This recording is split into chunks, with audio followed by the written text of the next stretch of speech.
అందరికీ నమస్కారం. దీని ముందు 2018లో విజయవాడకు వచ్చాం. ఆ తర్వాత మళ్ళీ ఇప్పుడు లైఫ్లో నుంచి బ్యూటిఫుల్ ఫ్రెండ్షిప్ గురించి మూమెంట్స్, అన్కండిషనల్ లవ్ గురించి మూమెంట్స్ వస్తున్నప్పుడు పీపుల్ ఆర్ ఎంజాయింగ్. డెఫినెట్గా అబౌవ్ 30కి నచ్చుతుందని నాకు నమ్మకం ఉంది. బట్ బిలో 30 కూడా నచ్చుతుంది. They are going and watching the film and saying next మా అమ్మ తీసుకెళ్ళిపోతున్నాను సినిమాకి అని చెప్తున్నారు. చాలా రోజుల తర్వాత ఇలాంటి సినిమా చూస్తున్నాను అని చెప్తున్నారు. ప్రెస్ వాళ్ళు హైదరాబాద్లో 15 years తర్వాత ఇలాంటి సినిమా చూస్తున్నాను అని చెప్తున్నారు. సో ఆ స్క్రిప్ట్ మా డైరెక్టర్ ఇచ్చినప్పుడు నాకు అంత ఆనందం వచ్చింది.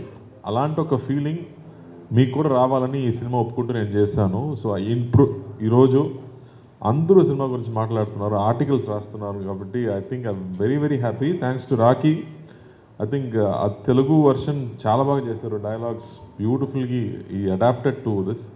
అండ్ ఆ స్క్రిప్ట్ ఇప్పుడు కథ గుంటూరులో జరుగుతుంది కాబట్టి I think everybody is connecting. చిన్న పల్లెటూరుకి వెళ్ళడం అనేది ఒక బ్యూటిఫుల్ ఫీలింగ్ అందరికీ. నాకు కూడా అది సమ్మర్ హాలిడేస్లో అలాగే జరిగింది. So I personally connected and everybody is personally connecting. యూఎస్లో ఉన్నవాళ్ళు, దుబాయ్లో ఉన్న వాళ్ళకి ఇంకా నచ్చుతుంది. అయ్యో మిస్ చేస్తున్నాను మా ఊరు, మా రిలేటివ్స్ అని మాట్లాడుతున్నారు. So very very happy with the feedback and result. So ఇక్కడ వచ్చింది థియేటర్కి వెళ్ళాలి, అందరికి థ్యాంక్స్ చెప్పాలి, అందుకే ఇక్కడ వచ్చాము. So thank you press and media friends కూడా మీ ఫీడ్బ్యాక్కి, మీ లవ్ అండ్ అఫెక్షన్కి చాలా థ్యాంక్స్ అండి. Thank you.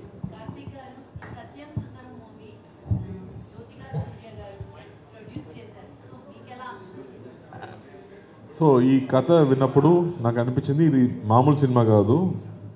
It's what will work. It's a proper commercial film అయినా కూడా మామూలు విషయం లేదు. అది కరెక్ట్గా అండర్స్టాండ్ చేసుకుంటూ ఈ కథకి ఏం కావాలో, మా డైరెక్టర్కి ఏం కావాలో అది చేయాలి కదా. సో అది 2Dలో ఉంటే బాగుంటుందని నాకు నమ్మకం. అది తగ్గట్టు I think the planned everything. Almost 70 days నైట్లో మాత్రమే షూటింగ్ చేస్తాము. ద ప్రొడక్షన్ టీమ్ కానీ, కో ప్రొడ్యూసర్ రాజశేఖర్ గారు కానీ, the kind of support the gave for this film is very very special. ముఖ్యంగా ఇలాంటి సినిమాకి కొంచెం ఎక్కువ కావాలి. Because if you don't understand good cinema, ఈ సినిమా చేయడం కష్టం.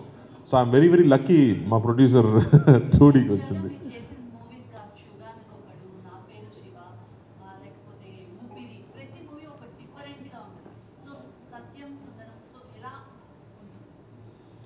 అదే నేను ఆలోచించింది.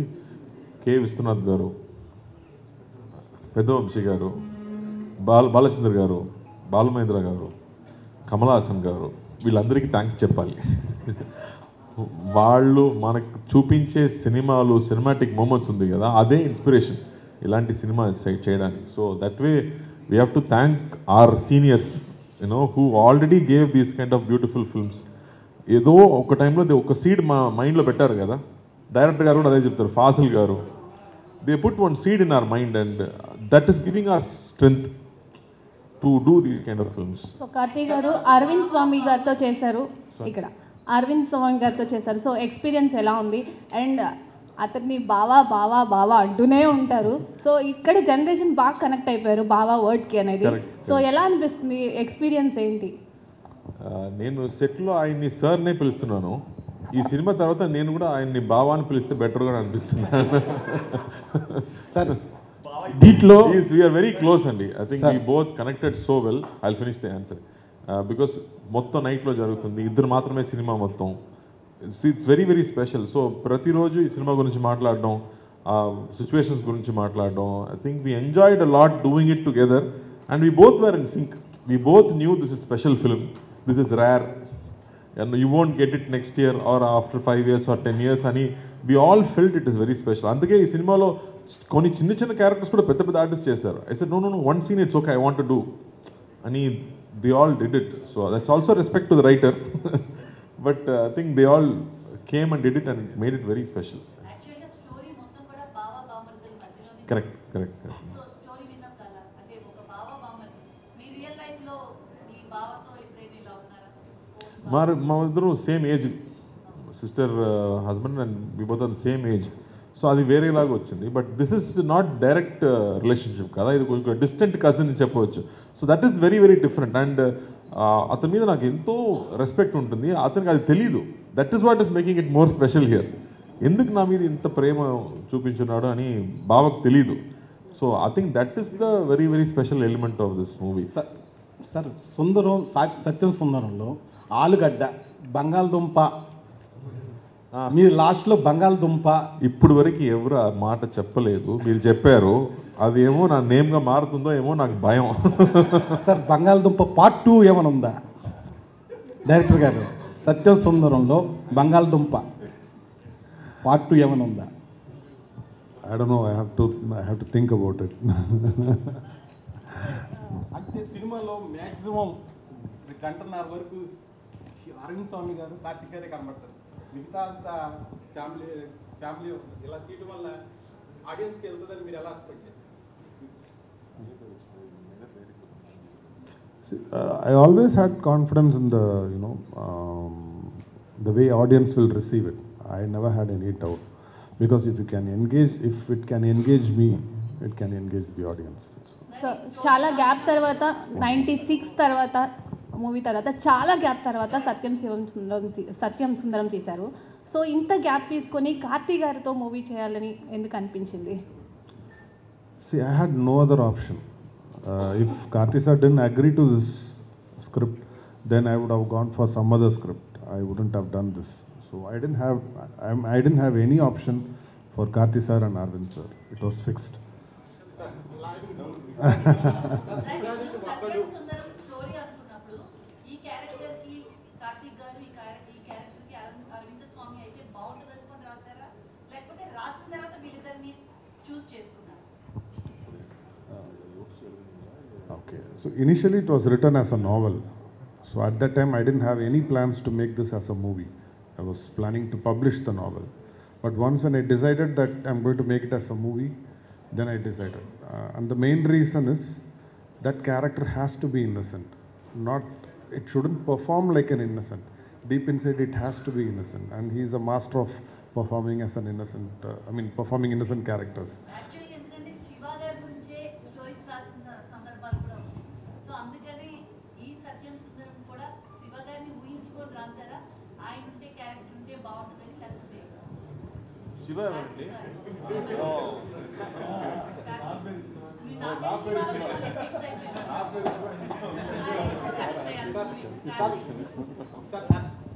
యుగానికి ఒకడు పార్ట్ 2 కోసం ప్రజలందరూ వెయిట్ చేస్తున్నారు. ఉందా పార్ట్ 2 అనేది?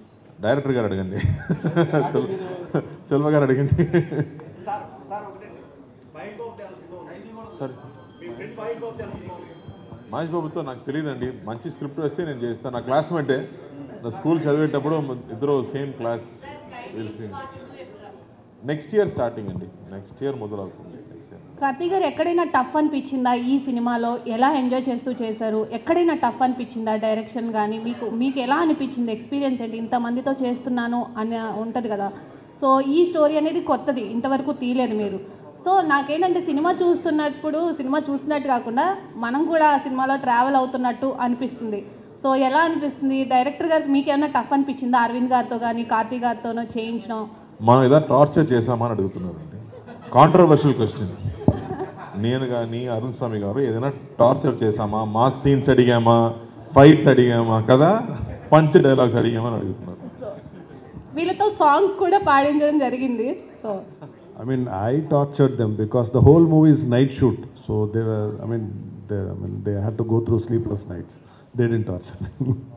సో కార్తీ గారు మీరు మంచి సింగర్ అని మాకు తెలుసు. సో ఈ మూవీలో కూడా చిన్న చిన్న సాంగ్స్ అక్కడక్కడ మాకు వినిపించారు మీ వాయిస్తో. ఇక్కడ ఏమన్నా మాకు చిన్న లైన్ ఏమన్నా వినిపిస్తే మేము వింటాం. అది చాలా కష్టపడానండి, మీరు చాలా dance- కష్టం సాంగ్ పాట. మీరు సింగింగ్లో చాలా కష్టమని మేము అనుకోవట్లేదు. సో మా కోసం ఒక్క లైన్ ఏదైనా.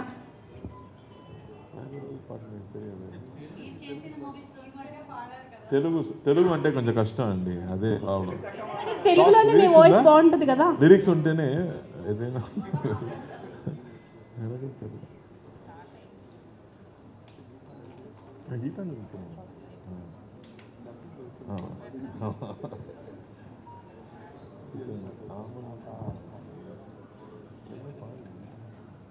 సో హీరోయిన్ గురించి ఏం చెప్తారు?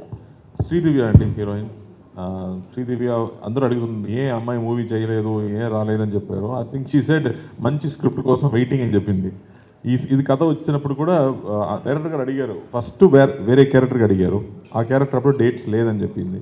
తర్వాత హీరోయిన్ క్యారెక్టర్కి అడిగేటప్పుడు షీ సెడ్ ఇట్ స్మాల్ క్యారెక్టరే but I want to do it అని చేసింది. బికాస్ ఆ క్యారెక్టర్ మాట్లాడే ఆల్మోస్ట్ 2-3 డైలాగ్స్ ఈ క్లాప్స్ థియేటర్ శ్రీదివ్య చెప్పింది డైలాగ్స్ 2-3 డైలాగ్స్ సూపర్ క్లాప్స్ వచ్చింది.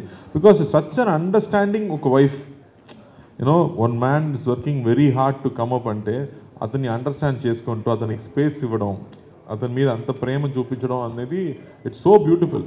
This man is uneducated, she is educated. ఆయన కూడా ఆయన్ని అండర్స్టాండ్ చేసుకోవడం అది చాలా బ్యూటిఫుల్గా చేసింది. She did it beautifully Sridivya. Okay, wife గురించి వచ్చింది కాబట్టి మీ లైఫ్లో మీ వైఫ్ మీకు ఎంతవరకు సపోర్ట్ చేస్తున్నారు? ఇంత అర్థం చేసుకో. సపోర్ట్ లేదంటే నేను బయటకు రావడం కష్టం అండి. 2 పిల్లలు ఉన్నారు, 24/7 తనే చూసుకుంటుంది. సో ఐఎమ్ బ్లెస్డ్ అని చెప్పొచ్చు. బికాస్ ఈ ప్రొఫెషన్ని అండర్స్టాండ్ చేసుకుంటూ మనకు అడ్జస్ట్ చేయడం అంత ఈజీ కాదు. ఓకే, తెలుగులో స్ట్రైట్ ఫిల్మ్ అనేది ఎప్పుడు రాబోతుంది? స్ట్రైట్ ఫిల్మ్ విల్ డూ అండి. ఎవరితో చేయాలనుకుంటున్నారు? Constantly listening to scripts. Okay, so we are also waiting. Prashanth Varma ఒక స్క్రిప్ట్ చెప్పాడు, నచ్చింది. సారీ, నాగార్జున గారితో చేశారు. సో మళ్ళీ ఎప్పుడు మిమ్మల్ని మల్టీ స్టార్ మూవీ తెలుగు హీరోస్లో చూడగలుగుతారు? అదే నేను ప్లాన్ చేయడం కష్టం అండి. నేను ప్రొడ్యూసర్ కాదు, డైరెక్టర్ కాదు. వీళ్ళిద్దరు నాగార్జున తీసుకొస్తే గారు నేను కూడా చేస్తాను. ఈ మూవీ గురించి ట్వీట్ చేయడం జరిగింది మార్నింగ్. సో చాలా బాగుంది, అవును, కార్తీతో ఎమోషనల్ అయ్యాను. ఫస్ట్ 2 days ముందే నాగార్జున గారు నాకు కాల్ చేశారు, కార్తీ అవుట్ సైడ్ నుంచి న్యూస్ వస్తుంది, రిలీజ్ ముందే సినిమా బాగుందని చెప్పారు, ఐ వాంట్ టు వాచ్ అని చెప్పారు. సో నేను రాత్రి చూసి మార్నింగ్ ట్వీట్ కూడా పెట్టారు. So happy. అతను ఫస్ట్ చెప్పేది I'm happy for you Karthi అంటున్నారు. నేను లవ్ యూ సార్ అన్నాను.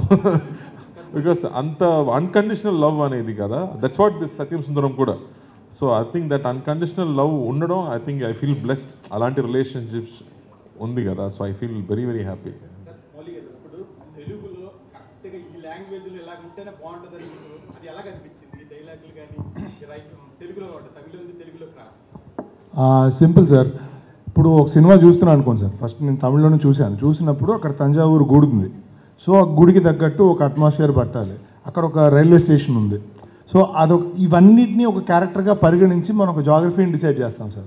ఇప్పుడు ఇందులో గుంటూరు ప్రాంతంలో జరిగినట్టు గుంటూరు జంక్షన్ ఉంది కాబట్టి అక్కడ రైల్వే స్టేషన్, అక్కడి నుంచి అమరావతి దగ్గర కాబట్టి సో అక్కడ ఆ శివుడి గుడి ఏమో దానికి ఆపాదిస్తూ దాని తగ్గట్టు ఆయన బస్సులో ట్రావెల్ చేస్తూ వెళ్తారు. మీరు చూస్తే కనుక మొత్తం అన్ని పేర్లు గుంటూరు, విజయవాడ, కృష్ణా జిల్లా ఈ చుట్టుపక్కల ఉన్న ప్రాంతాలకు సంబంధించిన పేర్లన్నీ వాడడం జరిగింది. దానివల్ల ఏమవుతుంది, మనం తెలియకుండానే ఒక తెలుగు సినిమా చూస్తున్నాం అన్న ఫీలింగ్ ఫస్ట్ వచ్చేస్తుంది. ఆ మాండలికం ఎలాగో అక్కడ ఉన్న వాళ్ళు మాట్లాడుతుంటారు కాబట్టి మనకి ఒక పరిపూర్ణమైన తెలుగు సినిమాగా దీన్ని ప్రజెంట్ చేయాలని నా కోరిక. అందులో సినిమా థియేటర్లో కూడా మనకి నాకు చాలా ఇష్టమైన చిరంజీవి గారి సినిమానే పెట్టాను అందులో. సో కార్తీ గారికి కూడా ఇష్టం. సో అందుకే కలిసి ఒక రౌడీ అల్లుడు సినిమాలో ఒక పాట వచ్చేటట్టు అది కూడా పెట్టాను. సో అండ్ ఆయన వేసే స్టెప్ కూడా నేను చిరంజీవిలో కూడా డాన్స్ చేస్తానన్నాను.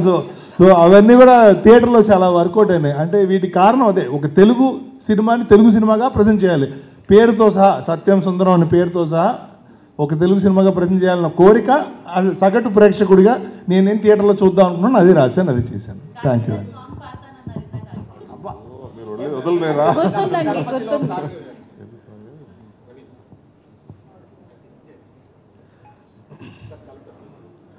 ఆమని పాడవే హాయిగా మూగవై పోకు ఈ వేళ రాలేలి పూల రాగాలతో పూసేలి పూల గంధాలతో మంచు తాకి కోయిలే మౌనమాయిన వేడలే ఆమని పాడవే హాయిగా. ఇండస్ట్రీకి మరో కొత్త సింగర్ వచ్చేసారు తెలుగు. ఎస్పీబీ గారు ఫ్యాన్ అండి, ఎస్పీబీ గారు ఫ్యాన్. ప్లేబ్యాక్ సింగర్ అని మాకు తెలుసు సార్, కానీ థ్యాంక్ యూ అండి, చాలా థ్యాంక్స్ అండి. మీ లవ్ అండ్ సపోర్ట్కి హృదయపూర్వకంగా థ్యాంక్స్ చెప్తున్నాను. సో అప్కమింగ్ ప్రాజెక్ట్స్ మీ నుండి ఇంకేం రాబోతున్నాయి? సో నెక్స్ట్ బాబాత్యారం ఒక సినిమా రెడీ, ఆ తర్వాత సర్దార్ 2 ఉంది, అండ్ దెన్ ఖైదీ 2 ఉంది. సో ఢిల్లీ అదే మళ్ళీ బిర్యానీ తినాలి. థ్యాంక్ యూ అండి. మొత్తం థియేటర్ వాళ్ళందరికీ నేను థ్యాంక్స్ చెప్పాలి. బికాస్ మామూలుగా ఇలాంటి సినిమా చూస్తారా అని నాకు ఒక డౌట్ వచ్చింది. బట్ ఆయన అంత కాన్ఫిడెంట్గా చెప్పారు తప్పకుండా ఇది తెలుగు ప్రేక్షకులు చూస్తారని. సో వాళ్ళందరికీ థ్యాంక్స్, నా ధన్యవాదాలు. Thank you.